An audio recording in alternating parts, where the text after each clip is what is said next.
Mensagem de Cristo Jesus, de 17 de agosto de 2024. Estar sob essa insondável obediência a Deus não é impossível ou inalcançável. Estar sob essa obediência a Deus é uma das maiores graças que se pode receber. Obediência não significa somente responder. A obediência é uma emanação primeira do amor-sabedoria. É uma ciência oculta do Espírito Santo que promove nas almas e nos mundos internos a expressão das dádivas e dos dons de Deus nos corações. E esta obra que, durante 37 anos consecutivos, foi concebida pela vontade de Deus, nasceu, surgiu e se manifestou através da obediência de algumas almas que disseram sim ao chamado. Foi assim que, há 37 anos, uma porta espiritual e anônima foi aberta no mundo, porque as próprias mãos da hierarquia semearam a pequena figueira no solo sagrado, para que pudesse crescer através da sagrada rega da instrução, da reverência insondável ao conhecimento universal e interno, para que, depois de 37 anos, essa sagrada figueira pudesse dar seus frutos em abundância e amor pelas almas, pela manifestação da vida interna em todos os corações que foram autoconvocados pelo meu irmão e amigo José Trigueirinho. Vocês, ao longo dos tempos, tiveram a graça de ter um humilde exemplo em vida. Um exemplo de abnegação, de renúncia, de lealdade, de amor e de irmandade para com toda a consciência divina, através do seu irmão José. Hoje ele, comigo do céu, onde reza e implora por todos os seus companheiros, coloca às portas do meu coração toda essa experiência vivida através de Figueira e por intermédio de Figueira em outros pontos de luz que surgiram no mundo pela graça da confiança dos que disseram sim. Tudo isso nunca desaparecerá, porque nunca foi apagado. Porque o que Deus escreve com sua própria mão, através das vidas e dos corações, nunca se pode apagar nem desaparecer. Inclusive, o que ele escreveu com sua própria mão, através do humilde exemplo de vida de José. Quisera que hoje vocês fossem conscientes de que não receberam qualquer pessoa, mas que receberam um importante irmão maior que, com o seu exemplo anônimo de vida, seu serviço pela ampliação das consciências, sempre se manteve na retidão e na doação, sabendo que o grande compromisso de seu irmão José era cuidar do que era semeado em cada coração que foi tocado pela sua voz, pelo seu olhar ou pela sua simples presença.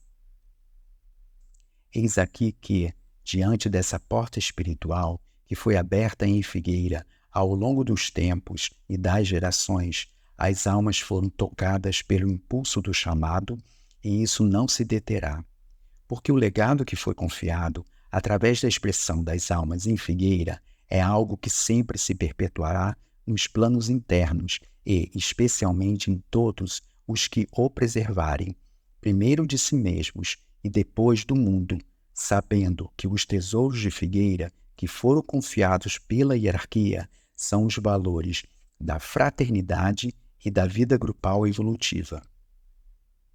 Quero que, depois desse mês de agosto, ressoem em cada mundo interior os campanários de Figueira. O chamado da hierarquia, que traz o porvir e a esperança para todos os que foram chamados um dia a fazer parte desta obra de amor.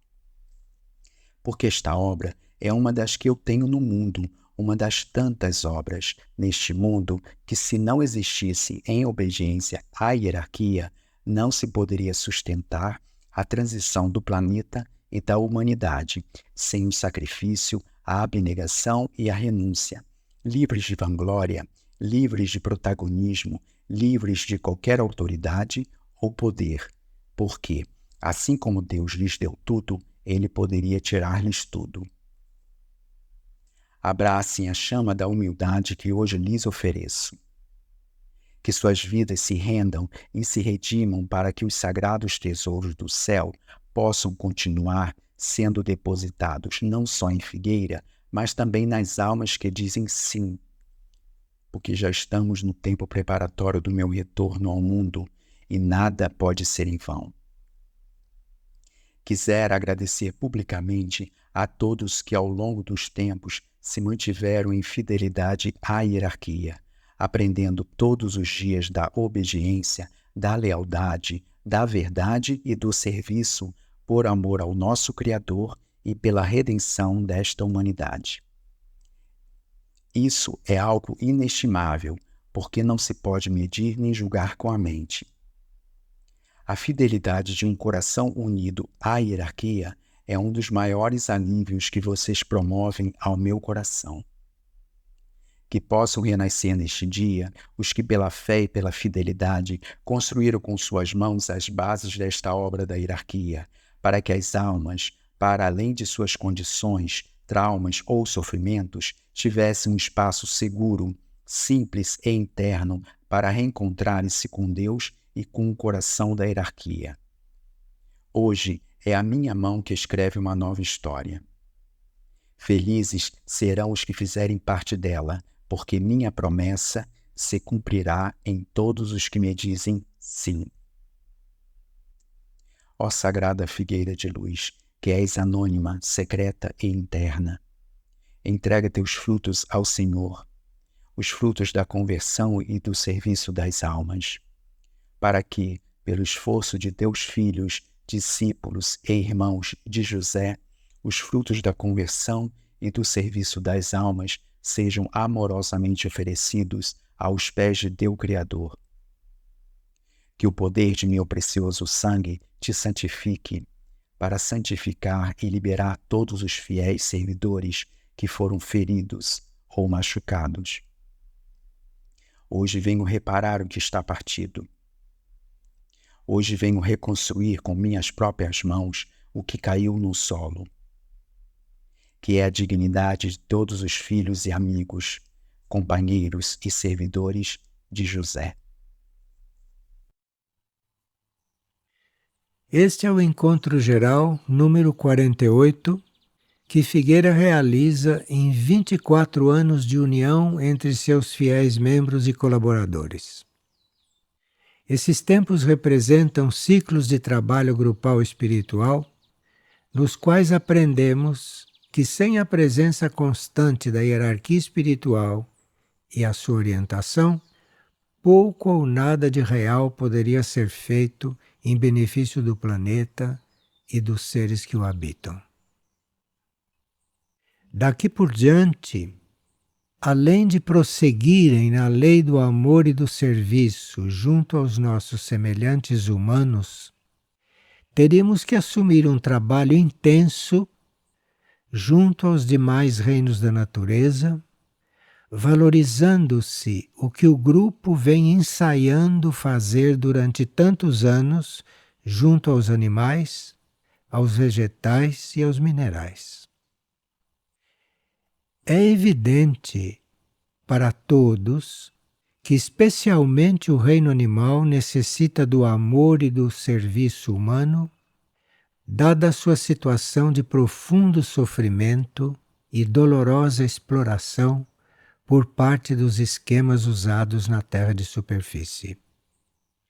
É evidente também o desumano tratamento que nossa humanidade dispensa aos irmãos menores, vegetais e minerais, esquecendo-se de que sem serviço a esses reinos jamais teriam livre caminho para ingressarem e viverem conscientemente no reino espiritual.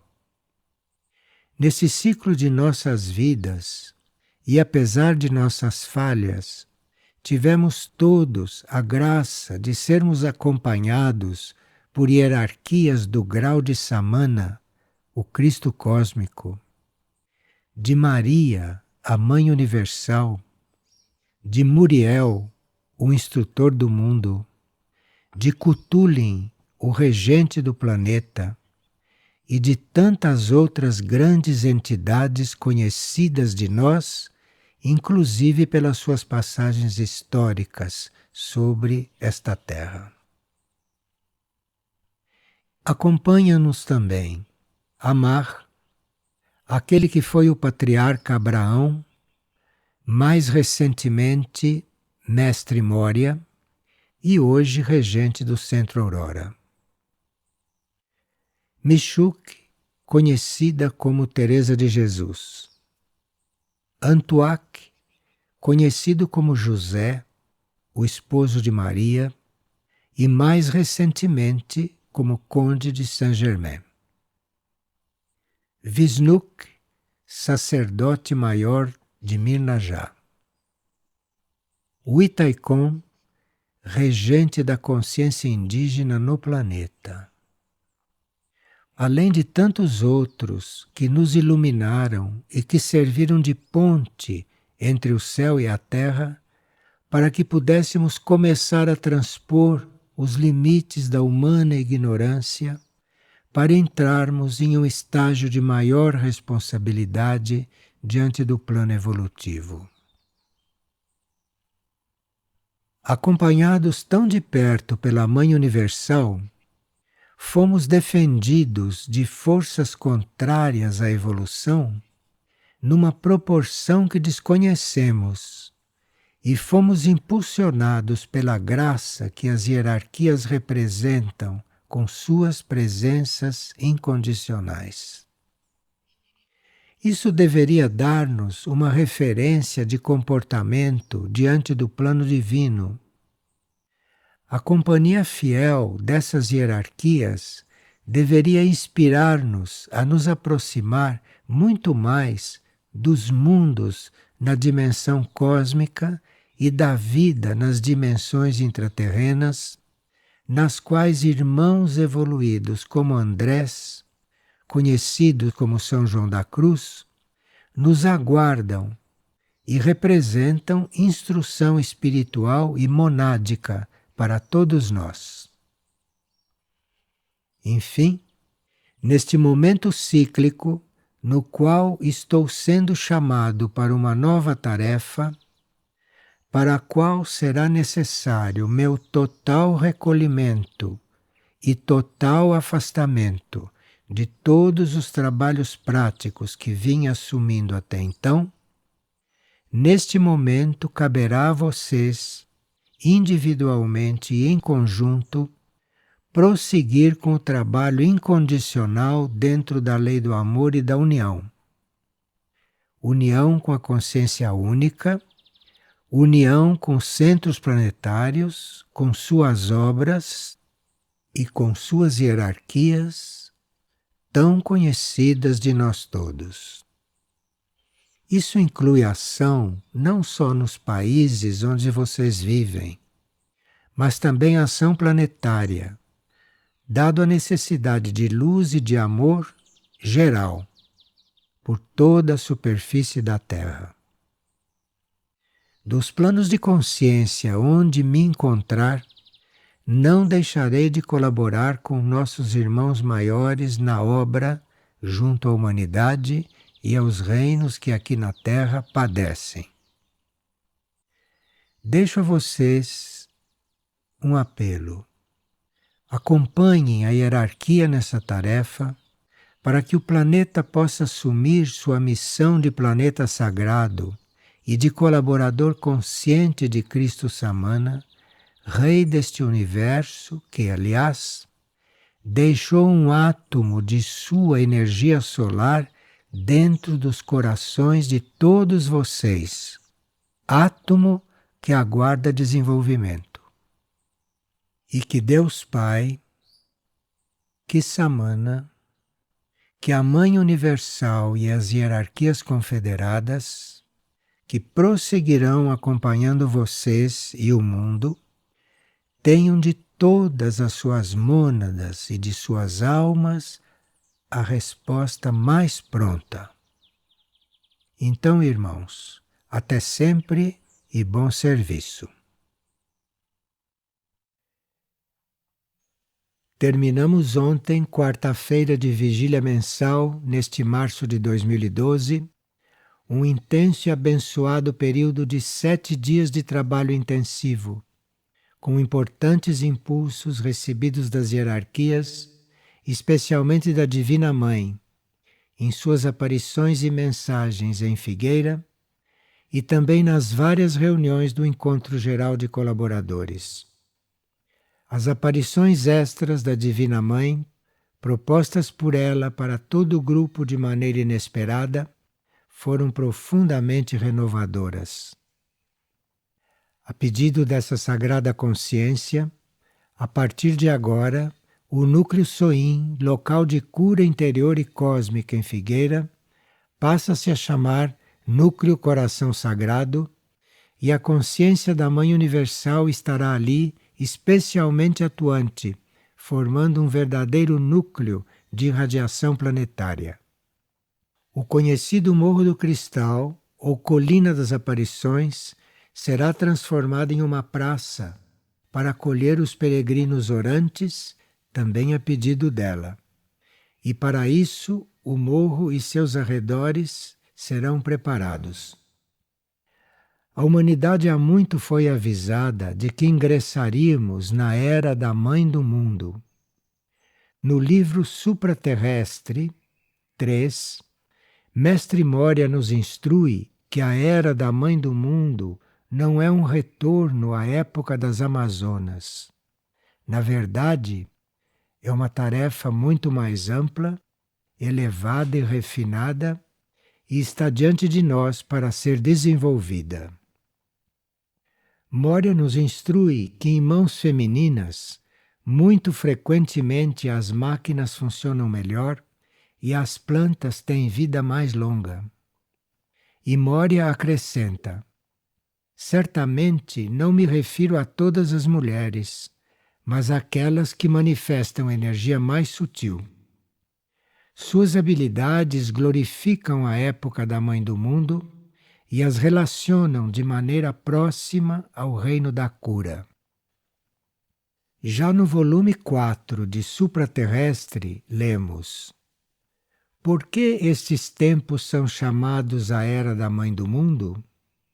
Verdadeiramente, diz Moria, assim devem ser estes tempos, nominados, porque a energia feminina irá trazer grande ajuda, não apenas pela luz, mas também afirmando o equilíbrio. Em tempos de confusão, continua Moria, o magneto do equilíbrio é perturbado e o livre-arbítrio corretamente utilizado é necessário para reunificar o todo. Mas ele acrescenta que nesse campo teremos que aprender a trabalhar por toda a humanidade. Evidentemente, a inclusividade própria da energia feminina universal é fundamental. Estamos vivendo nestes tempos em que a energia feminina universal vem a nós, transmite instruções diárias, chama-nos à cura, ao perdão e à redenção. Para muitos, trata-se de algo inesperado, pois é sob as vestes de Maria que a Mãe da Divina Concepção da Trindade, a Mãe do Mundo, se está apresentando e ofertando-se para nós como um portal para a transcendência, um sagrado portal para o novo ciclo, como tantas vezes foi anunciado. Dentre as várias tarefas que como grupo nos cabe desempenhar unidos às hierarquias confederadas, ressalta-me a importância dos tempos que vivemos e a necessidade de não perdermos uma só oportunidade de servir e de nos entregar por inteiro à obra divina sobre a terra. Visualizo uma mais ampla expressão das comunidades luz e dos monastérios da Ordem Graça Misericórdia, dois arquétipos que acompanham Figueira desde a sua fundação e que continuam se expandindo. Este é o momento de nos unirmos em todos os níveis para que a tarefa dos centros planetários possa se desenvolver também externamente, com a participação fraterna e amorosa de nós todos, sem limites de fronteiras ou de nacionalidades.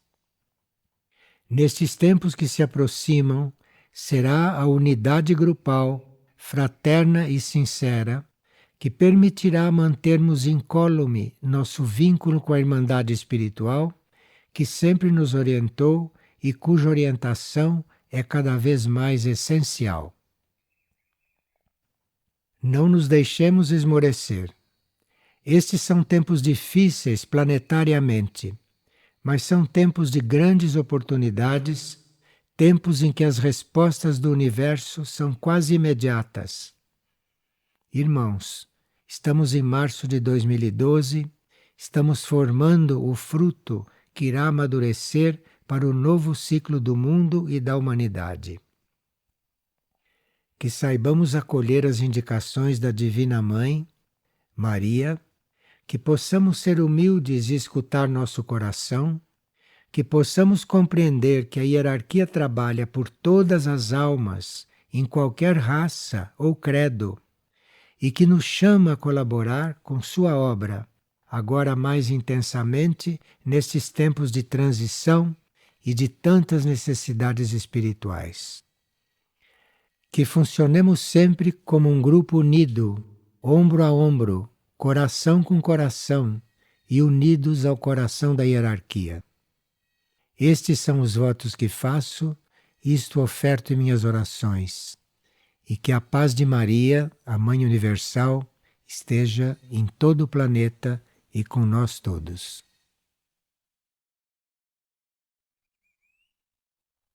Transmitimos hoje, dia 6 de abril de 2012, a nossa terceira mensagem.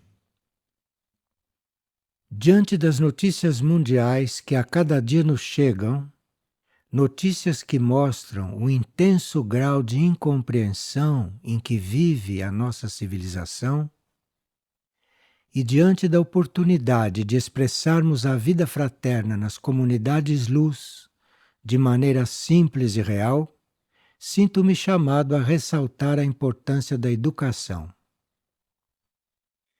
Na comunidade Figueira, estamos dando os primeiros passos na implantação de um trabalho educativo com crianças, e não por acaso, em uma recente transmissão, Mória, hierarquia regente do Centro Aurora, sugeriu que seu livro Comunidade fosse estudado por membros do nosso grupo. Essa preciosa obra sustenta que a instrução primária das crianças deve começar desde a mais tenra idade e que o cansaço do cérebro ocorre por causa da tardeza em se dar início a esse trabalho. Ele explica que mais eficaz que proibir é conduzir a atenção das crianças para aquilo que é interessante e útil. Segundo Mória, assim vivificamos nelas a atração ao bem. Diz também que será bom recordar que a verdadeira instrução, ou a ciência, é sempre atraente quando é breve, precisa e bela. Mória instrui que após a idade de 3 anos, o ser está repleto de percepções e o guia da criança deve despertar-lhe a atenção para a existência dos mundos distantes, se possível começar a indicá-los. Diz ainda que o infinito deve ser sentido pelo olho jovem. Verdadeiramente, o olho da criança deve acostumar-se a admitir o infinito. A criança precisa ser encorajada a trabalhar como os grandes seres, que são magnânimos e não egoístas. E somos avisados que é somente até o 3º ano que a consciência abraça com facilidade a ideia de comunidade. Depois de 3 anos, isto fica bastante complicado. Portanto, seria um erro dar a uma criança suas próprias coisas, já que uma criança pode compreender que tudo pode ser utilizado em comum. Que revolução seria uma escola assim? será algo só para ciclos futuros? Ou já se pode começar? Há outras coisas que essa educação nos traz. Cada escola, desde a mais primária até a mais adiantada, deveria ser um elo vivo entre todas as instruções e o estudo prosseguir durante a vida inteira. É inconcebível alguém parar de estudar, porque a arte de pensar é para ser permanentemente desenvolvida. Quem não cuida do constante aperfeiçoamento não alcança verdadeira alegria e nem consegue fazer bom uso dos seus momentos de lazer. Numa escola, as manifestações da arte devem estar incluídas, pois sem os caminhos da beleza não pode haver educação, diz Moria. Moria confirma que o período de estudo deve ser agradável e que o professor necessita aprender a apreciar as capacidades dos alunos. É só percebendo as capacidades dos estudantes que se chegará a um justo tratamento para com os futuros trabalhadores da luz. Além disso, esclarece que raramente os estudantes compreendem o seu próprio destino. Mas o professor, como um amigo, os deve ir preparando para isso. Nesse sentido, Moria diz: os pequenos podem aprender a amar o trabalho dos grandes. A cooperação ajudará a encontrar uma forma de vida em comum. Onde uma pessoa sozinha não encontra solução, aí a comunidade será de ajuda. Uma boa escola não transmite somente amor aos livros, mas também ensina como ler. É necessário aprender como concentrar o pensamento de forma a penetrar num livro. Não somente o olho, mas o cérebro e o coração fazem a leitura. O livro ainda não ocupa o lugar de honra em muitos lares, diz Moria. Por isso, é tarefa da comunidade afirmar o livro como um amigo de todos. E esse instrutor prossegue: a escola ensinará respeito pelas invenções úteis, mas alertará contra a escravidão à máquina. O professor será um mestre que guia, um amigo que indica um caminho mais curto e melhor. Jamais usará coação, mas sempre o sorriso da chamada. Entre os assuntos escolares, Moria coloca os fundamentos da astronomia, apresentada, porém, como o limiar dos mundos distantes. Assim, a escola semeará os primeiros pensamentos sobre a vida nos mundos distantes e os corações jovens se sentirão não como formigas sobre a crosta terrestre, mas como responsáveis pelo planeta. Fixemos a atenção nas escolas, vai concluindo Moria, pois nelas terá início a cooperação. Não haverá construção alguma sem cooperação, e não haverá firmeza de Estado e nem união enquanto o velho egoísmo mantiver o poder.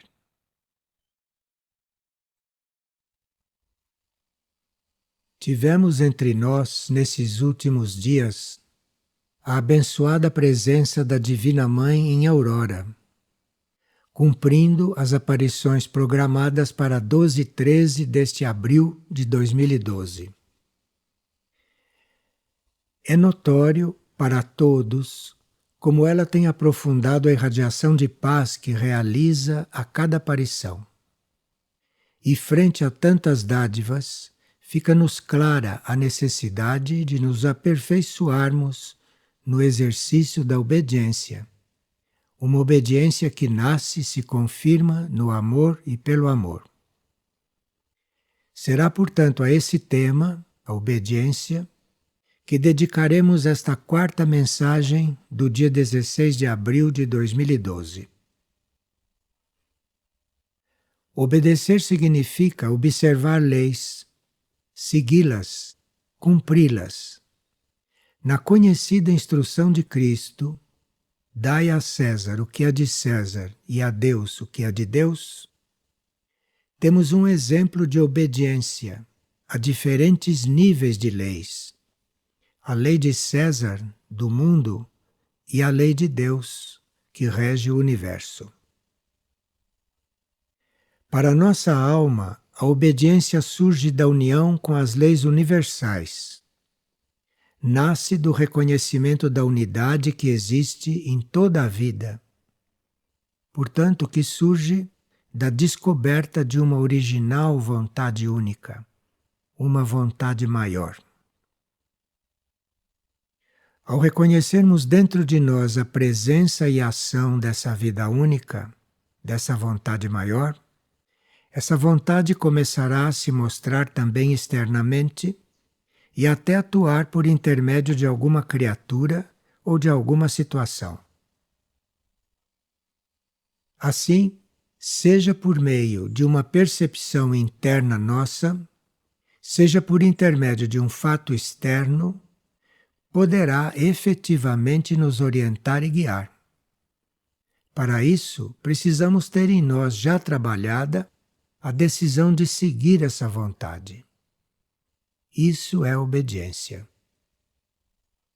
Tal é o caminho para irmos além do ego humano, para transcendermos nossa personalidade, o pequeno eu. E se sinceramente persistimos na busca da vontade maior, obedecer a ela passa a ser espontâneo, algo que vivemos sem dificuldade. E quando a obediência começa a emergir em nós, surge também a persistência, que é uma força transformadora que nasce do poder dessa vontade. Ao vivermos a obediência interna, assistimos intensificar-se a aspiração a leis evolutivas superiores, além daquelas leis da evolução natural e material que normalmente vivemos. E com essa aspiração, começa também a surgir em nós um amor profundo por toda a criação. São conhecidos alguns seres que se tornaram referência de perfeita obediência, e suas vidas sobre a Terra demonstraram isso. Uma biografia como a de Pio de Pietrelcina, por exemplo, revela-nos quantos graus de obediência se podem encontrar dentro de nós para serem vividos, e quantos desafios temos que resolver, não só no nível da obediência interna, ao eu sublime e ao universo, mas também no nível da aceitação e da obediência externa, que não raro tem como agentes situações aparentemente injustas, às vezes incompreensíveis para a mente humana, mas às quais decidimos obedecer.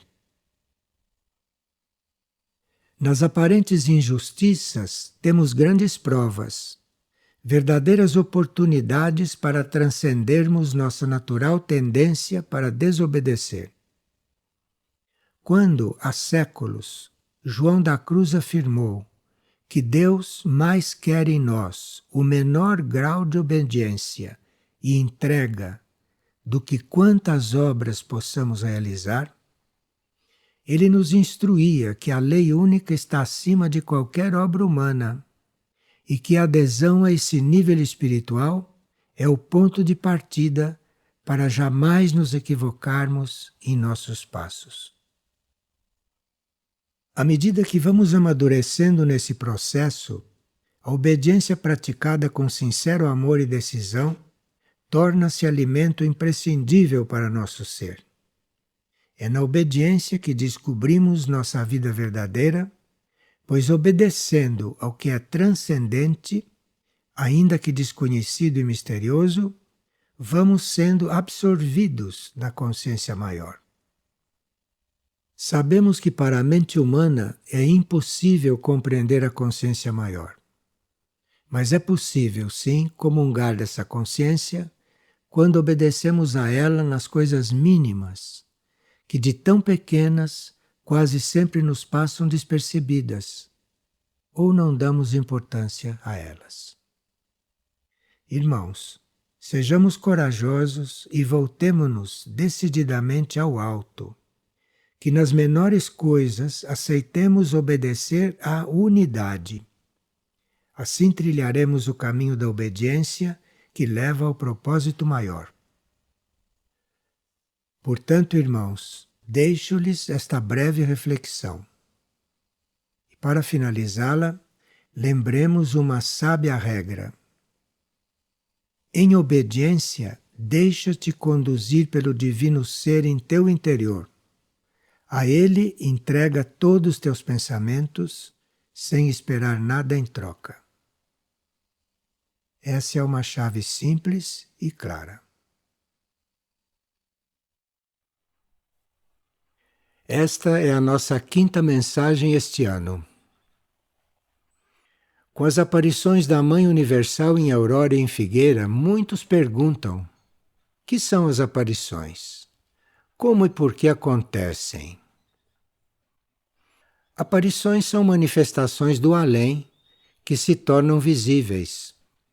Podem ser de seres espirituais, seres angélicos, seres humanos ou seres de outras evoluções que desconhecemos.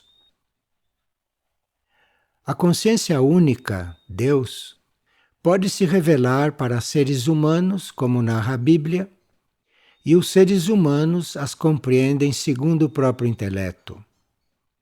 Assim, diante de uma aparição, seu significado é percebido mais ou menos profundamente, conforme a evolução do vidente. Embora as aparições possam manifestar o mesmo tema, como as aparições da Virgem, que sempre mostram a Mãe Universal, cada vez que elas acontecem, trazem uma nova luz e agem subjetivamente segundo o momento. As aparições da Virgem em Guadalupe, no século XVI, em Lourdes, no século XIX, em Fátima, no século XX, e em Medjugorje, nos séculos XX e XXI, tiveram repercussão universal e por isso foram reconhecidas e suas mensagens difundidas no Ocidente. Embora houvesse os videntes que as descreveram, nos casos em que havia multidões presentes, a maioria passava por processos interiores, muitas vezes não conscientes. Existe o lado secreto, oculto, do efeito das aparições nas pessoas. Sua energia imaterial pode estar agindo sobre os espíritos ou sobre as almas, e as pessoas perceberem efeitos em si que nem sempre podem explicar. Na grande maioria dos casos, o público presente na aparição, mesmo sem possuir vidência, sente-se transformado e alguns entram em estados novos para eles. Nas aparições da Mãe Universal, houve transformações no karma individual dos que estavam presentes, segundo o que ela declarou. Existem também aparições proféticas, e nesses casos os videntes têm a tarefa de difundi-las depois delas terem sido validadas por um círculo maior de observadores. Quanto às aparições místicas e individuais, essas servem para a elevação espiritual do vidente. Os seres videntes não são diferentes ou privilegiados em relação a nós. Alguns podem ter uma relação kármica com o que aparece e assim aperfeiçoarem-se internamente a cada contato. E outros videntes podem, com a sua vidência, estarem a serviço da humanidade. Nestes casos, é imprescindível que tenham um nível adequado de vida. Caso contrário, seus corpos, principalmente o emocional mental, podem dificultar o trabalho de contato com o nível de onde a aparição provém. Em sua vida individual, os videntes podem ter as dificuldades normais de todas as pessoas. Manter uma existência harmoniosa e positiva não é fácil no mundo de hoje. E os videntes podem até estar envolvidos em vacilações ou terem problemas de fé diante de suas próprias experiências. Em se tratando das aparições da Virgem, a Igreja Católica é cautelosa em reconhecê-las e abre até investigações conduzidas por autoridades eclesiásticas e científicas, antes de se definir quanto à autenticidade das visões. No caso de Medjugorje, o processo ainda não foi totalmente concluído, embora a Igreja acompanhe e participe regularmente de todas as funções naqueles locais. As aparições em Aurora e em Figueira são consideradas ecumênicas e não existe posição das religiões organizadas quanto a elas.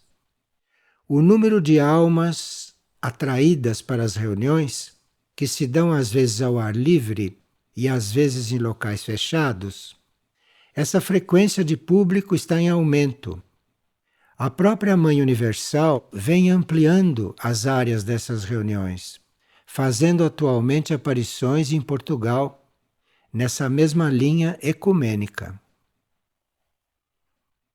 Em uma das suas recentes aparições em Figueira, convocou todos os presentes a orarem de forma especial e intensa para que uma nova guerra não leve o planeta a uma situação apocalíptica. Mas a humanidade em geral prossegue numa atitude quase indiferente a esse perigo, e os interesses da indústria bélica e de algumas políticas nacionais se sobrepõem ao interesse pela energia da paz. Neste momento, o pedido feito pelas aparições da Virgem é que se faça orações pela paz. Estamos em 27 de abril de 2012 e no último dia 15 completamos 5 meses de instruções diárias da Divina Mãe, transmitidas a todo o grupo por intermédio de um monge da Ordem Graça e Misericórdia. São ensinamentos simples e profundos que nos chamam ao recolhimento em nossos corações e nos levam a perceber que a humanidade em geral ainda está distante de amar vivamente a consciência única, que a Mãe Divina denomina Deus vivo. Nessas mensagens, ela nos convida à oração do coração, cuja prática constante e sincera acende uma chama em nosso interior. Acesa essa chama, a oração deixa de ser formal e torna-se estrela guia para nossos passos nesses tempos finais do importante ciclo planetário que estamos vivendo. Sabemos que transformações se aproximam de todo o sistema solar e que se refletirão também em nosso planeta. É como se os níveis mais altos do universo tivessem a missão de conduzir uma mudança não imaginável para a mente humana, mudança que, segundo a Mãe Divina, já está em ato. A Mãe Divina representa o aspecto feminino da energia única universal e, anunciando-se como Maria, a Mãe de Jesus, vem chamar-nos a todos para assumir um estado de consciência transcendente. Diz em suas mensagens: "Meu reino de paz está em cada um de vós." Estaremos conscientes do que isso significa? Teremos compreendido que tudo que normalmente procuramos fora de nós, como amor e segurança, está na verdade tão próximo em nosso próprio interior? A Mãe Divina repete incansavelmente que a oração verdadeira, tão necessária para o contato com o mundo interior, é feita com o coração. Trata-se de verdadeiramente amar a oração que fazemos e não só realizarmos um exercício com a mente ou com as emoções. A oração, quando realizada com amor, pode nos colocar diante de uma potente manifestação da consciência maior, manifestação que chamamos Espírito Santo. O Espírito Santo é a própria ação da divindade em nosso interior e em nossas vidas. E todos os corações que amorosamente se consagram à prática de sincera oração vivem na paz e na harmonia, conduzidos por esse Espírito. Mas a Divina Mãe fala também de fraternidade, que pode ser expressa em nosso dia a dia e que ajuda-nos a dissolver a maldade que muitos corações ainda exprimem por desconhecerem o amor vivo. A constância na oração fortalecerá nossa intenção de sermos fraternos, o que poderá ajudar a redimir o obscuro passado da humanidade, vivido durante tantas eras. Redimir a humanidade é, nas palavras da Mãe Divina, uma missão celestial. Teremos consciência de que todo o universo nos acompanha nesse caminho redentor? Enquanto em tantos outros mundos essa época de transição está elevando a vida para estágios superiores de consciência, aqui na Terra a transição está fazendo um trabalho redentor. Redimir a humanidade é uma missão celestial que o universo assumiu. Por tudo isso, precisaríamos perceber quão fundamental nesses momentos é amar a oração. Isso significa amar o que nos pode coligar com níveis superiores de consciência, onde se encontram os nossos irmãos maiores e a Mãe Universal, esse divino poder feminino que tem potestade para nos socorrer e para nos agraciar. Potestade concedida pela consciência única do universo nesta época crucial da vida planetária. Nesse processo, é importante não nos deixar enganar, pensando que somos poucos a praticar a oração como serviço para a humanidade e o planeta. Numa de suas recentes mensagens, a Mãe Divina manifestou que quando nos diz que é grata por respondermos ao seu chamado, ela está se referindo não só aos que a ouvem naquele momento, mas está se referindo também a muitas outras almas que vivem necessitadas da energia do seu coração. Sem tantas almas participando, seus planos de paz não poderiam se cumprir no mundo material. Com sua paz celestial, ela nos recorda instruções essenciais para estes tempos. Ela diz: nunca percam o poder misericordioso da fé em seus corações. Estamos na hora de unir em fraternidade os sentimentos e os talentos de cada um, para que as obras de Deus se cumpram nesta terra dolorida. E ela prossegue: o mundo ainda tem muito que aprender através das lições de humildade. Se em verdade falta humildade nos corações, as possibilidades de paz serão reduzidas para a vida desses corações. É necessário humildade e oração. Ela nos diz ainda: cada momento de comunhão com Cristo é uma renovação para seus corações e o perdão de todas as faltas cometidas. Dessa maneira, pequenos filhos, suas almas unidas a Cristo estarão aliviando o desespero e a falta de paz que o mundo vive.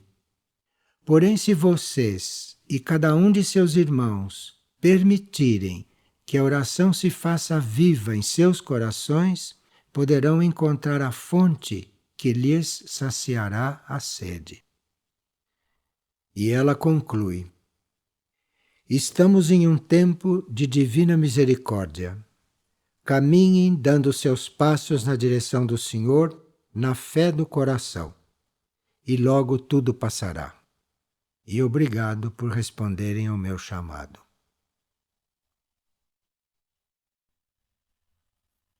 Esta é a 7ª mensagem que estamos gravando no dia 7 de maio de 2012. Pediram-nos que disséssemos algo sobre o retorno do Cristo. Mas se o Cristo, como consciência, nunca esteve ausente da Terra, o que significa o seu retorno?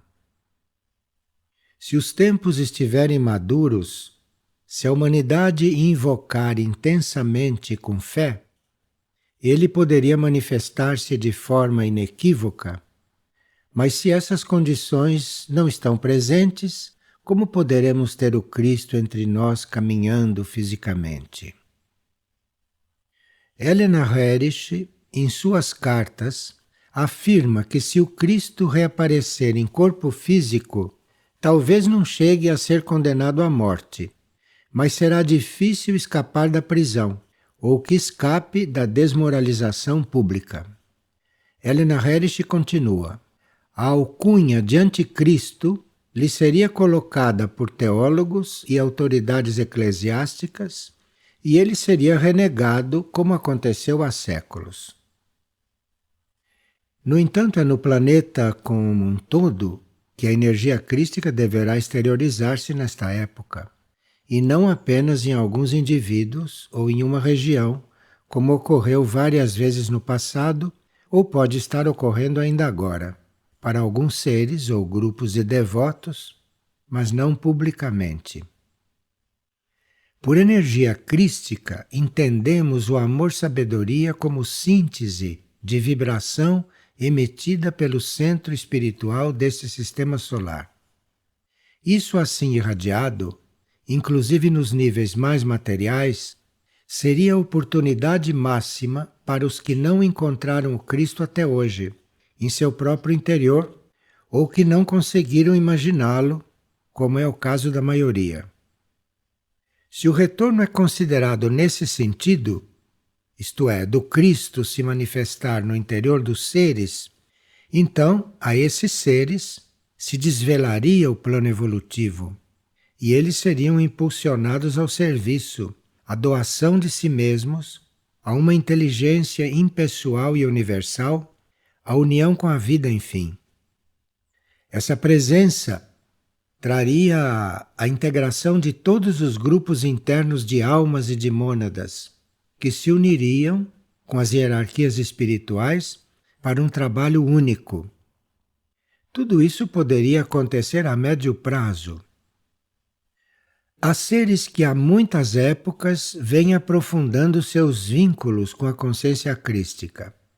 Alguns estão encarnados nesse período de transição do planeta e colaborando na implantação de padrões de conduta fundamentados no amor superior, sobre os quais será erigida uma nova humanidade. Isso é inegável. Mas o Cristo ainda não veio fisicamente porque não se tem realizado esse trabalho em proporção mais vasta em toda a Terra. Diz o mestre tibetano que sua vinda depende de estabelecermos corretas relações humanas. Enquanto houver divisões ideológicas e não existir a compreensão amorosa, ele permanecerá aguardando por isso.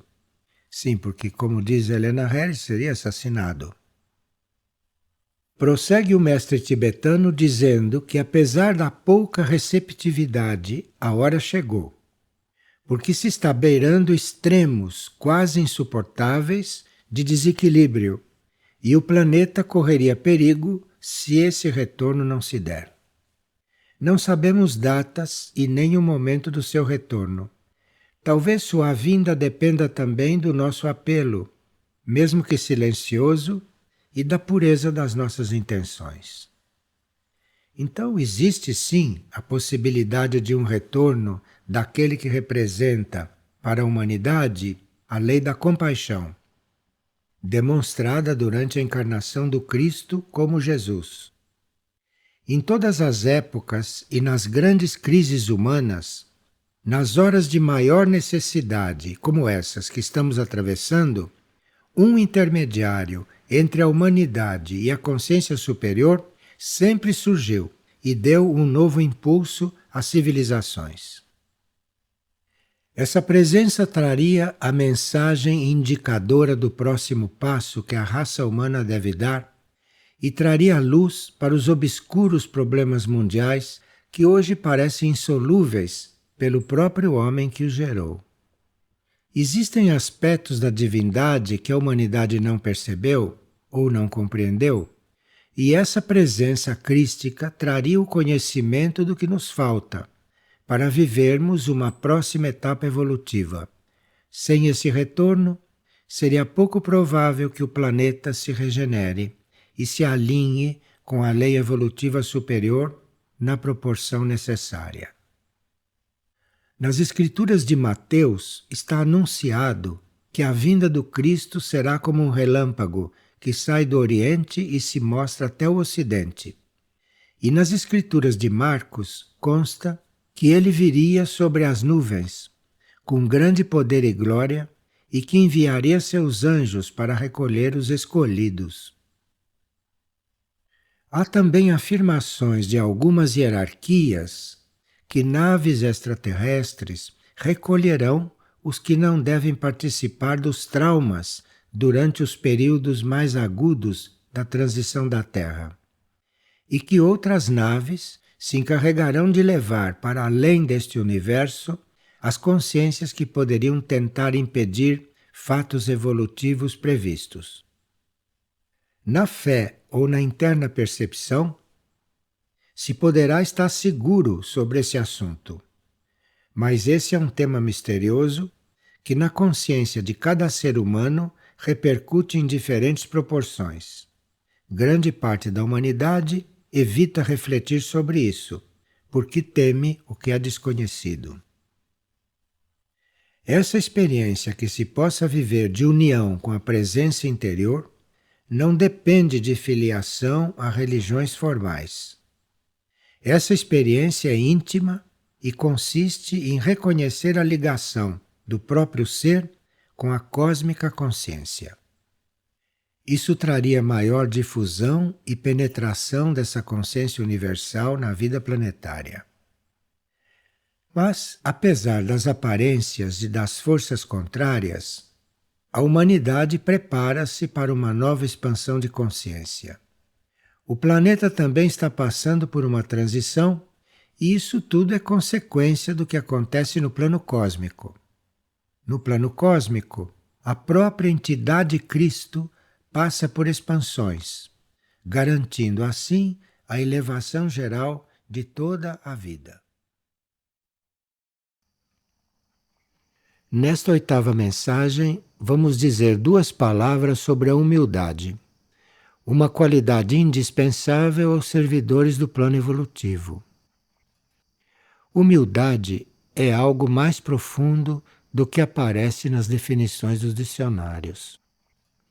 Existe, como já sabemos, a misericórdia cósmica, e essa misericórdia desenvolve no ser humano, através da humildade, a nossa ponte de comunicação com a consciência maior. Misericórdia cósmica, consciência maior e humildade estão intimamente coligadas. A humildade se alcança por meio do esquecimento de si e pela recordação permanente da necessidade do próximo. O Cristo ainda acrescenta: sede humildes como as mansas ovelhas e alegres como as mariposas que voam para o alto. Na humildade, no exercício da humildade em nossa vida, encontram-se as chaves para compreendermos muitos mistérios. A luz universal, que é a clareza sobre todos os assuntos, a luz universal é atraída pelos corações puros e lhes traz a humildade esse precioso dom. Então, o ponto de partida é purificarmos nosso coração purificarmos nossas intenções. A humildade possibilita que a mente do homem vá se limpando de impurezas e de inutilidades. E assim aliviada, encontra caminhos que ela jamais poderia encontrar para os seus problemas. Na humildade, o que é obscuro vai sendo diluído. Cristo diz em seu livro que, caminhando na humildade, despojamo-nos do que somos em aparência e podemos nos transformar em espelhos que refletem o infinito, o amado e o sagrado. A criação ou o Pai Criador fez descer sobre todas as criaturas certa porção da virtude da humildade. Mas é através da paciência que chegamos a contatar esse tesouro escondido existente dentro de nós. Sem termos paciência, não chegamos a contatar esse ponto em nossa consciência.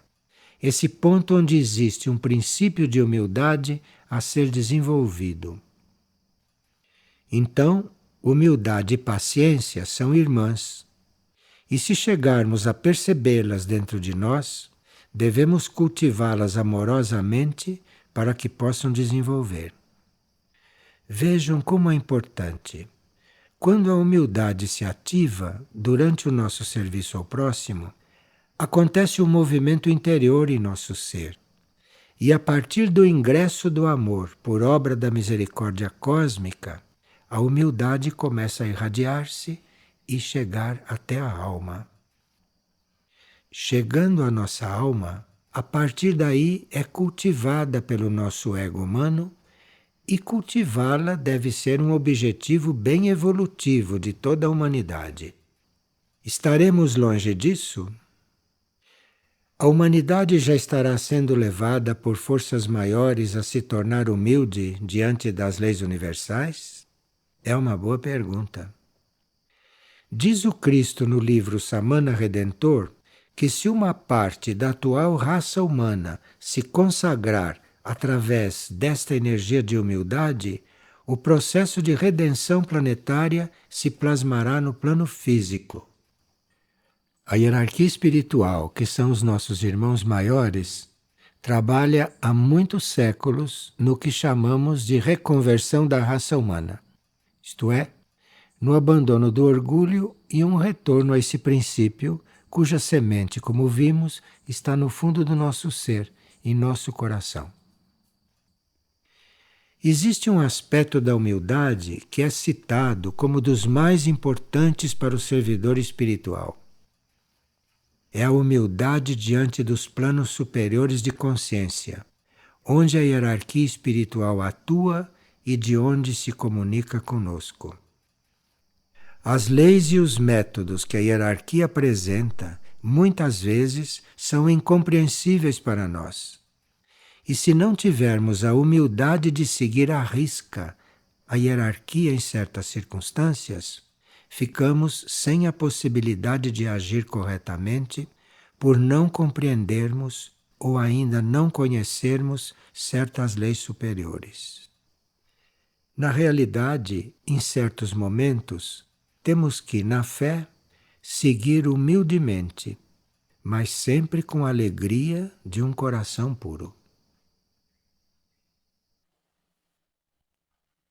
Esta é a nossa 9ª mensagem, dia 19 de maio de 2012. A Mãe Divina ensina-nos que se a esperança surge em nossos corações, isso permite que o amor ao plano evolutivo desperte em nós. E quando amamos verdadeiramente o plano, os nossos passos na direção do único, de Deus, serão mais verdadeiros. E esse é um dos temas desta nossa 9ª mensagem.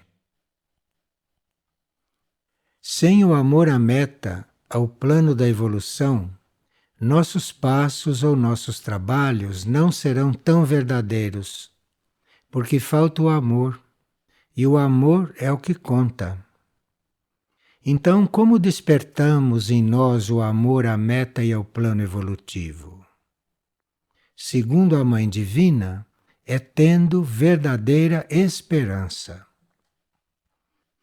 Ela fala também no ressurgir do amor nos corações, corações que tenham sede de Deus. Será que está se referindo a um amor renovado, diferente do amor humano que praticamos? A que tipo de amor ela se refere? Não será aquele amor que nada espera em troca? Amar por amar, sem pensar em receber? A Mãe Divina refere-se também ao exercício da oração e das obras de caridade. É que neste exercício, no ato de orar, o nosso amor vai se transformando sem que se interfira nos próprios sentimentos. Então os sentimentos surgem renovados, misteriosamente, como em um milagre. Mas a Mãe Divina insiste em nossa reconciliação com Deus, com a vida única. O que terá afastado tanto a humanidade dessa consciência maior? E como superar essa atitude de amor próprio, separado dos demais?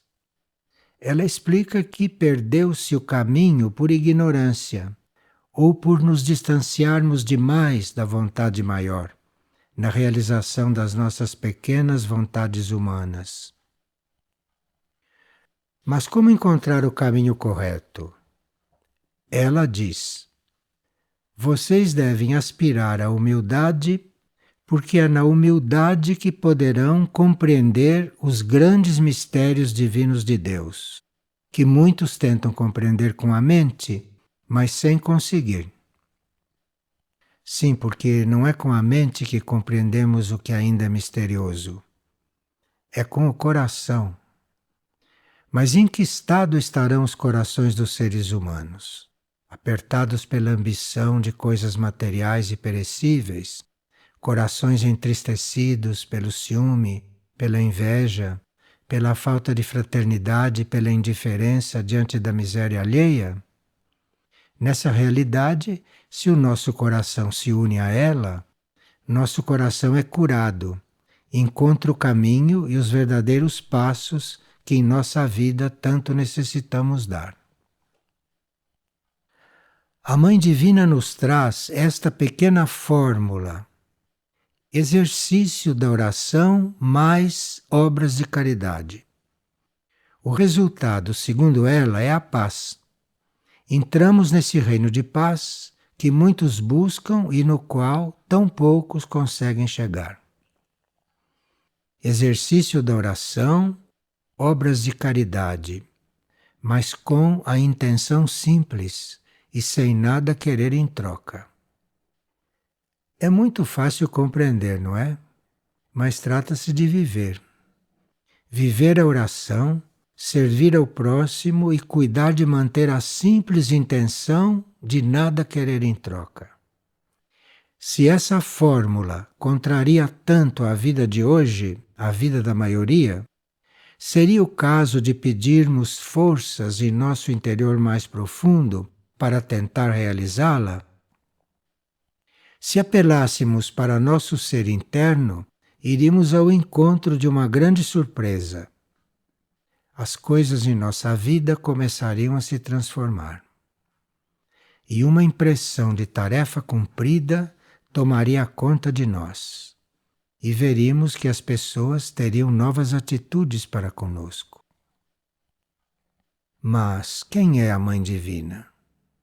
Em nome do que ela nos fala?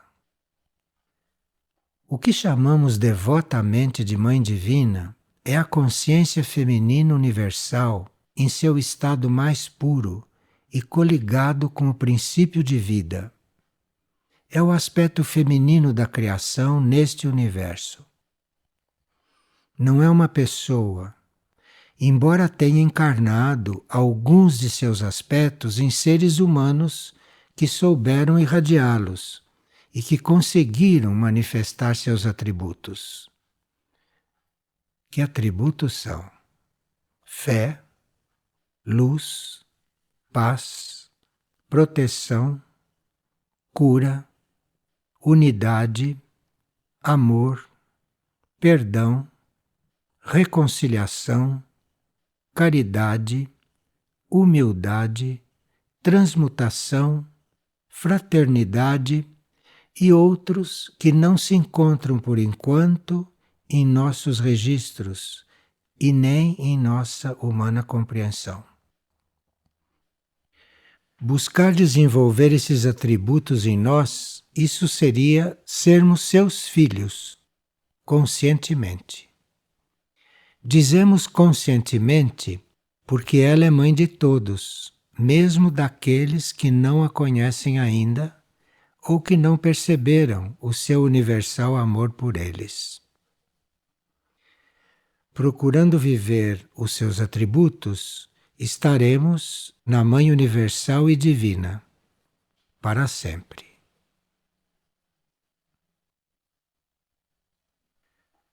Esta é a 10ª mensagem, dia 21 de maio de 2012. A vida material desta humanidade está desconectada do potencial do espírito. Assim se perde a possibilidade de transformar a própria vida em algo harmonioso e sagrado. A humanidade teria, sim, poder para transformar sua vida, apesar das atuais condições do mundo. Mas antes que os movimentos da transição planetária aconteçam, teríamos que estar mais sintonizados com os planos mais altos da nossa consciência para não nos perdermos na geral falta de rumos. Um dos pontos mais vulneráveis da humanidade encontra-se na sua falta de gratidão pelo alimento que recebe. E esse é um dos motivos de haver fome no mundo. Ao alimentar-nos, se esse ato não é acompanhado de gratidão pelo que se está recebendo, o alimento não passa por certa química oculta, cujo principal ingrediente para ela seria a gratidão. Tudo o que recebemos, na verdade, vem da providência divina, através da lei da manifestação. Esse é um fato real, e sem a providência divina e sem a lei que a manifesta, não haveria sequer vida no planeta. A falta de consciência diante do ato de nos alimentar amplia a crise planetária, que poderá espalhar ainda mais a fome por todo o planeta e, consequentemente, mais sofrimento. Estamos sendo informados pelo noticiário, quando ele é honesto, que a crise planetária assemelha-se a uma grande barca furada que se inunda.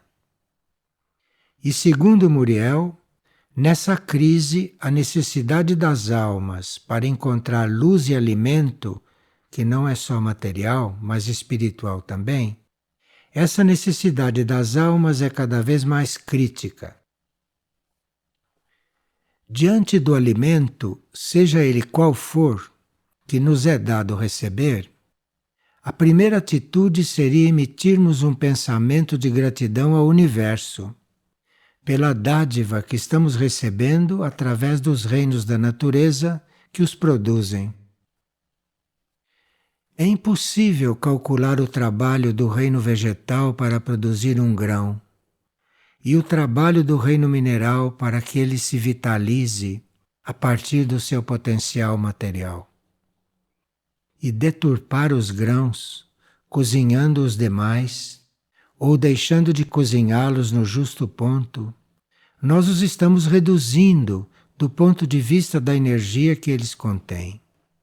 Mas quando nos unimos àquele alimento, através da gratidão, chegamos até a suprir interiormente qualquer falha que possa ter havido no preparo ou na execução da comida. Mas a hierarquia espiritual que nos instrui está focalizando mais a nossa atitude do que a qualidade dos alimentos em si. A qualidade do alimento que nos cabe pode estar sujeita a muitas circunstâncias desfavoráveis, como sabemos. Mas é na nossa atitude onde mais a hierarquia nos procura ajudar.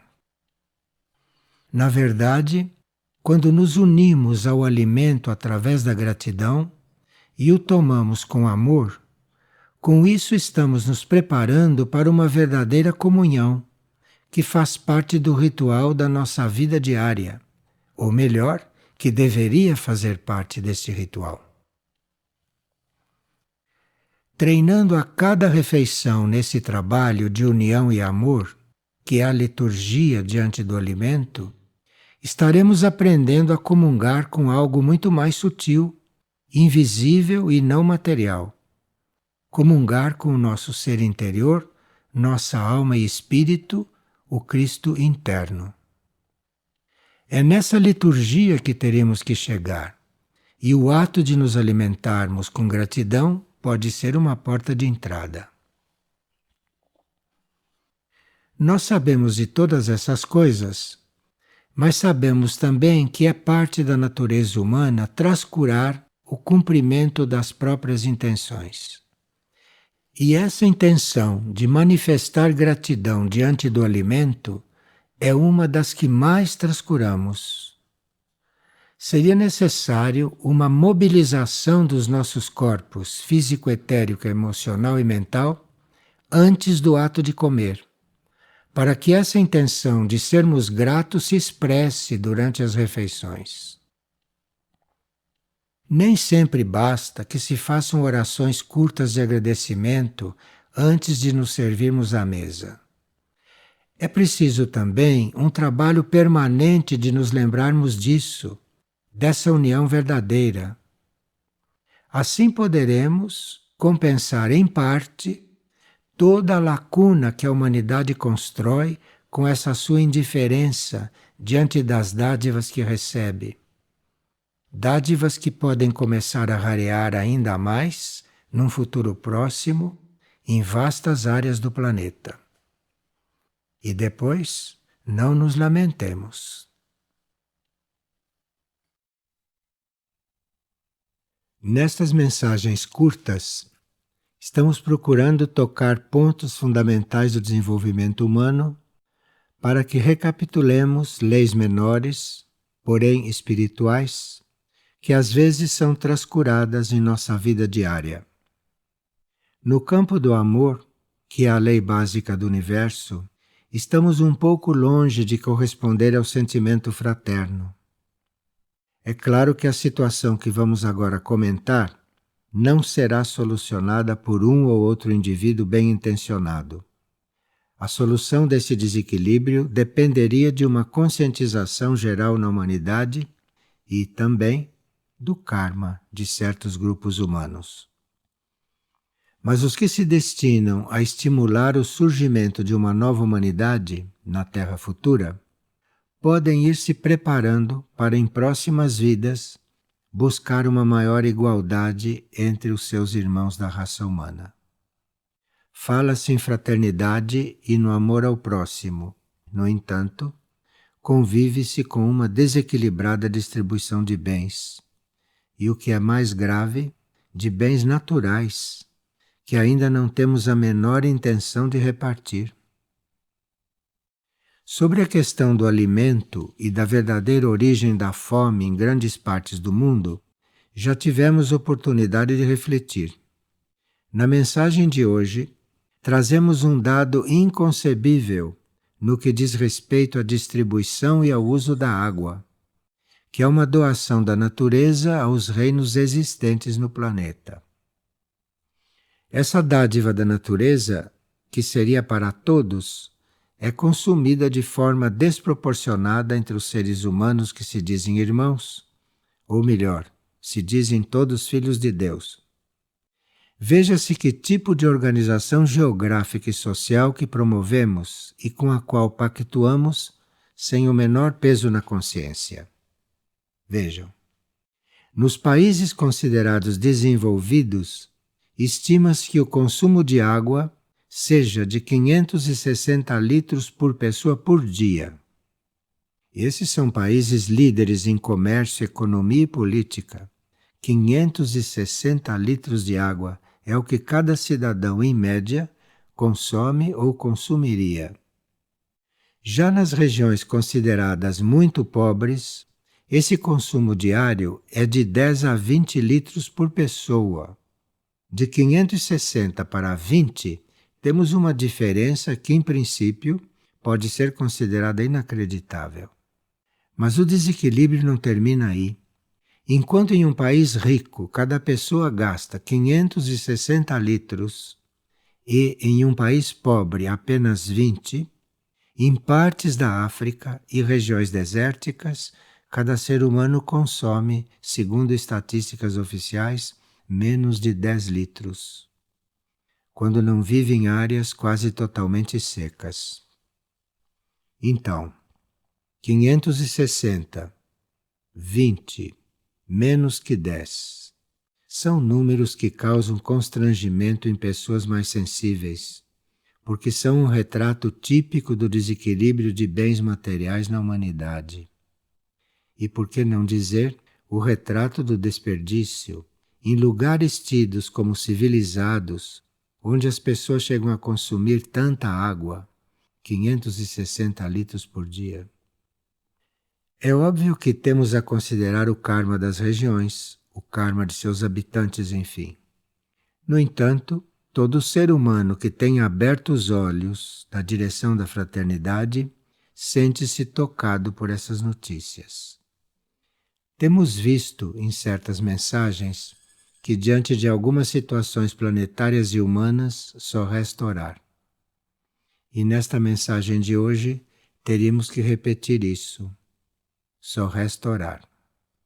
Então, se estamos diante de uma realidade que só por um milagre ou por uma profunda transformação planetária se poderia resolver, teríamos que nos adaptar o mais harmoniosamente possível diante da iminente transição pela qual se espera que o planeta passe, e na qual as situações serão imprevisíveis.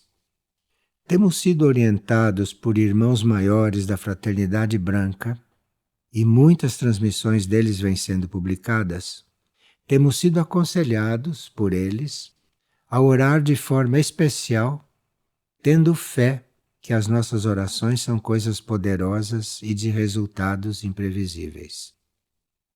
Para encerrar, apresentamos uma afirmação para ser repetida nos momentos de interiorização, especialmente por aqueles que oram. Vejam a afirmação. O mundo é transformado pelas orações vitoriosas, e a misericórdia divina desce sobre todas as consciências. É a terceira estrofe da oração universal da voz de Mahindra. Vamos repetir. O mundo é transformado pelas orações vitoriosas, e a misericórdia divina desce sobre todas as consciências. Como a situação planetária é sobretudo uma questão de mau uso da consciência, afirmar que a energia divina descerá sobre todas as consciências abre a possibilidade que os desequilíbrios gerados pelos homens um dia se redimensionem. Que assim seja. Esta é a nossa 12ª mensagem. Estamos sendo informados pelas comunicações da Mãe Divina que a harmonia em nossos corações e o ato de orar ajuda-nos a dissolver sofrimentos e males que muitas almas vivem. Tendo sentimentos harmoniosos em nossos corações e encontrando uma sincera forma de orar, estaremos prestando um serviço espiritual. Mas que espécie de serviço é esse? Segundo as instruções da Mãe Universal, que o mundo está recebendo há séculos, nossa harmonia e nossas orações sinceras equilibram o karma do mundo e das almas da humanidade. Assim, muitas estão sendo resgatadas do nível de sofrimento em que pode se encontrar, principalmente as almas desencarnadas. Em outra comunicação, a Mãe Divina ensina que, mediante um ato de perdão que possamos praticar, pode acontecer uma reparação do nosso próprio passado kármico. Quem se dê a esse trabalho de examinar em que pontos internos está preso por falta de exercer o perdão e consegue desatar os nós desses pontos, todo o ser psíquico torna-se mais leve e a alma pode erguer-se, transcendendo o seu estado atual de prisão à matéria. O débito da humanidade para com o universo seria impagável se um certo número de seres humanos não abrisse o próprio coração e não renunciasse aos próprios sentimentos negativos. A transição planetária está próxima e há um intenso trabalho da hierarquia espiritual do planeta e da hierarquia angélica para levar a humanidade a atos de perdão. Houve tantos erros e desacertos em milhões de anos que o karma humano tornou-se intrincado. Mas se nos perdoarmos uns aos outros e depois perdoarmos a nós mesmos pelos próprios erros praticados, muito dessa conta kármica seria abatido. A Mãe Universal está chamando os verdadeiros grupos de oração, aqueles que oram de forma impessoal e não só em benefício próprio. Ela está chamando esses grupos a se dedicarem a esse tipo de trabalho, perdoarem o que devem perdoar, mas terem em seguida a energia para ajudar os outros, por sua vez, a também perdoarem. Nesta humanidade não existe quem não tenha o que perdoar a alguém e que não tenha motivos em arquivo para ser perdoado. Assim, em nossas vidas, podemos aliviar muitos seres, invisivelmente, interiormente, se exercemos o perdão. Sendo una a humanidade, tudo que purificarmos em nós mesmos aliviará a grande carga geral. E de um ponto de vista oculto, toda oração impessoal pode aliviar alguém que podemos nem conhecer. Dessa forma, estaremos atendendo à sugestão da hierarquia espiritual de revertermos, através de nosso coração orante, as causas que fazem sofrer a inumeráveis grupos humanos por todo o planeta. Os seres que oram desinteressadamente amadurecem interiormente, de forma bem natural irradiam compaixão e amor fraterno. E todo ato de amor fraterno e desinteressado é curador. E quando emitido, quando vivido, vai pelo espaço afora equilibrando os gestos egoístas e pouco amorosos de grande parte da raça humana. Estamos em um ponto crítico da crise planetária, cuja raiz, na verdade, não é econômica nem material, mas é uma crise de amor fraterno e de oração, uma crise como há milênios não crescia tão rapidamente. Os que despertarem para o trabalho interno e externo de manifestar sentimentos e ações de pura fraternidade e frutos de pura oração, esses estarão correspondendo, segundo a Mãe Divina, ao plano de paz para o mundo. Existe sim um plano de paz no coração da hierarquia espiritual planetária. E na verdade não sabemos o que já poderia ter acontecido no mundo em matéria de destruição se esse plano não existisse. Aparentemente vemos poucos resultados nesse campo da manutenção da paz, mas na verdade desconhecemos o que foi feito pela hierarquia e evitado, porque o que foi evitado e deixou de acontecer não aparece nas crônicas. Trata-se de orar por todos, orar por tudo que existe, para estarmos respondendo também pelos nossos irmãos que não respondem a esses chamados, muitas vezes silenciosos lá nos seus corações. Agora a 13ª mensagem.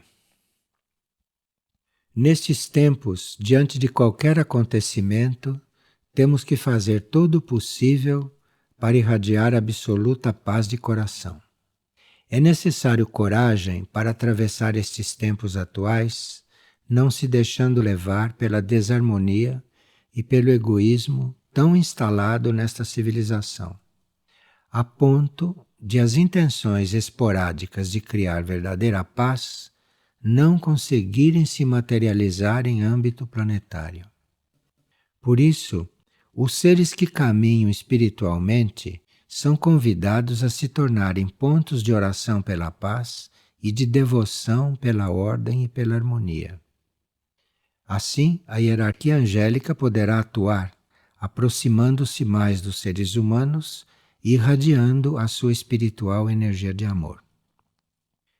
Os espíritos saciam sua sede também por meio de orações, e assim ajudados, espíritos e almas poderão reconhecer a porta no espaço interior, por onde entrar e encontrar um caminho evolutivo dentro deste universo, nos infinitos mundos que existem e que recebem almas necessitadas ou penadas, provenientes desta terra. Nós não temos ideia de quantas almas desorientadas existem a serem encaminhadas. Tanto assim que a Mãe Universal nos chama a estarmos em sua oração eterna. O que significa estar em oração eterna? Ela nos pede que estejamos com o coração no alto, no Senhor do Universo. Como a humanidade não está treinada em manter essa atitude, a Mãe nos convida a estarmos em seu coração, isto é, a nos lembrarmos que ela existe e que está sempre presente para nos dar qualquer auxílio. Se permanecermos em seu coração, que está eternamente orando, participaremos desse seu trabalho e ficaremos em dia com o Pai, com a fonte única. Nunca uma grande entidade cósmica falou de forma tão direta conosco a respeito dessa necessidade das pessoas e das almas, e nunca repetiu tanto seus pedidos e nunca reafirmou tanto suas ofertas sublimes, de estarmos com ela, simplesmente com o nosso coração. O nosso nível de desatenção e de distrações talvez necessite de tantas repetições para que em dado momento, finalmente, a gente absorva os impulsos que nos estão sendo dados e aceitemos essa união com algo tão elevado. Diz o mestre tibetano que o ensinamento espiritual é dado por meio de constantes repetições, porque nossas mentes estão cristalizadas em leis e práticas puramente materiais e concretas. Alcançarmos os movimentos da alma e do espírito para colaborarmos com eles, isso demanda muita repetição do mesmo chamado da Mãe Divina em nossa direção. Mas depois de um longo processo, finalmente ingressamos em um ritmo estável de ascensão e nele nenhum esforço precisaremos mais fazer. Nossos corpos estarão disciplinados e farão o trabalho harmonioso conduzidos por nossos seres interiores, sem lutas ou tribulações. Então começaremos a perceber os caminhos da caridade, porque deixamos de permanecer centrados em nosso próprio ego humano. Levantando-nos desse nível egoísta, começamos a perceber os dons superiores que a misericórdia cósmica depositou em nossos seres, dons que aguardam nossa permissão para se manifestar em nossas vidas. Dessa forma, não ficaremos às escuras ao longo da noite que a humanidade atravessa, por não saber como usar o livre-arbítrio evolutivamente e não acompanhar a vontade maior para a alma e para o espírito. Teríamos que estar mais preparados para nos aproximar de uma vida superior a que levamos, porque o juízo já está em ato e o nosso destino depende também das nossas ações atuais. Daí a presença tão marcante da Mãe Universal, que na sua expressão, em suas mensagens, diz que não quer perder sequer uma alma. Já estaria na hora de vivermos certos contatos com os mundos superiores e de não ficarmos restritos aos estreitos sistemas criados pelos homens nesta nossa passagem pela vida terrestre. A Mãe Universal nos oferece esse milagre de nos desatarmos dos esquemas vigentes nesta vida. Em nosso destino pessoal e no destino da humanidade, há coisas que por karma devem se dar e outras que, mesmo estando previstas, podem ou não se dar, dependendo das nossas escolhas e das nossas ações. Então, a Mãe está sempre atenta e, ao nosso menor sinal de entrega, nos eleva. Basta que estejamos com ela. Neste momento crucial para o planeta, uma guerra mundial teria que ser evitada a todo custo, pois traria consequências inimagináveis. Nossa parcela de responsabilidade nisso ficaria bem reduzida se nossos corações se liberassem de cargas que carregamos voluntariamente e se as nossas orações forem regulares, para que preenchamos o espaço com reais movimentos de paz. Quando as orações falam de paz, teríamos que visualizar isso, visualizar a paz sendo formada. Assim poderemos colaborar. Os que buscam servir ao plano evolutivo e colaborar com a hierarquia espiritual do planeta perguntam o que significa realmente ser um apóstolo. Historicamente, são chamados de apóstolos os conhecidos 12 discípulos de Jesus Cristo, encarregados de levar seus ensinamentos aos habitantes do mundo daquela época. Cada apóstolo de Jesus teve a sua história, que é conhecida detalhadamente na crônica do cristianismo. Passaram-se os séculos e estamos em 2012. Hoje, um ser muito dedicado e honesto, sempre que se entrega à difusão de alguma doutrina ou de algum ideal, também é chamado de apóstolo. São definidos os apóstolos da misericórdia, hoje convocados para participar ativamente da vida e do serviço espiritual em âmbito planetário. Mas essa ideia está distante das intenções inquisidoras que se valem de imposição e até da violência ou da corrupção para difundirem uma ideia. Estamos, portanto, não considerando a publicidade, mas a simples difusão de um ensinamento espiritual evolutivo. Entre as características de um apóstolo de hoje, encontra-se a de não ter armas. Seu único instrumento de batalha é a oração, mas com intenções universais e não pessoais. Mas cabe-nos citar outras qualidades próprias desses apóstolos. Eles são os esquecidos de si mesmos e, com sua devoção, criam pontes de união com o universo. Portanto, seu trabalho não se limita ao planeta onde se encontram, mas inclui a construção dessa ponte com todos os mundos que devem ter muito a nos ensinar. Esses apóstolos também reconhecem suas próprias faltas e se propõem a transcendê-las mediante o pedido de perdão, que, segundo Cristo, é atendido. São os que aspiram ao novo e abandonam as velhas bagagens que carregavam vida afora. São os que, guiados internamente, resgatam almas desorientadas ou perdidas. São os que oram e que se renovam na prática da oração. São os que servem sem preconceitos ou distinções, servem a todos e se consideram os últimos a entrar em níveis superiores de consciência. São os que esquecem de suas necessidades pessoais para suprir a necessidade planetária. São pastores sem necessidade de pronunciar discursos, atuam em silêncio e unidos à misericórdia.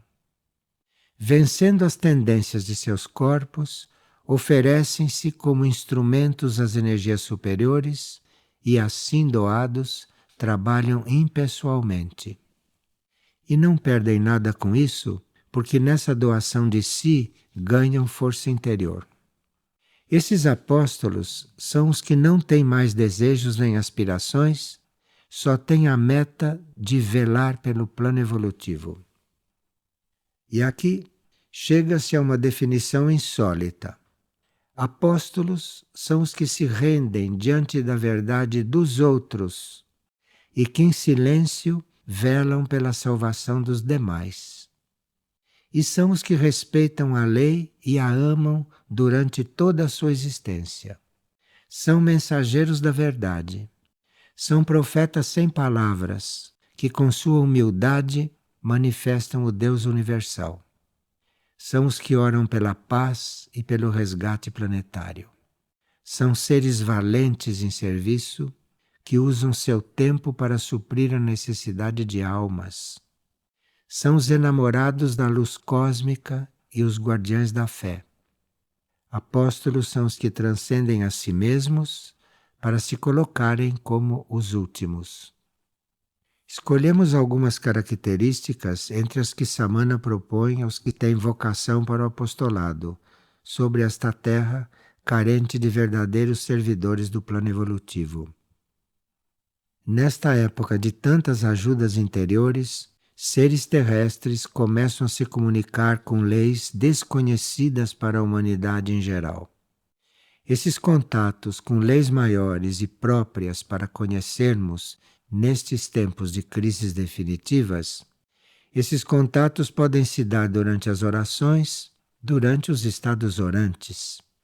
Mas é necessário paciência e vontade para entrar no estado de quietude interna, em um mundo que se torna cada vez mais movimentado, frenético mesmo em volta de nós. Todos estão percebendo que seres terrestres como nós começam a comunicar-se com novas leis, novos raios de energia e novas situações positivas durante a prática de orações.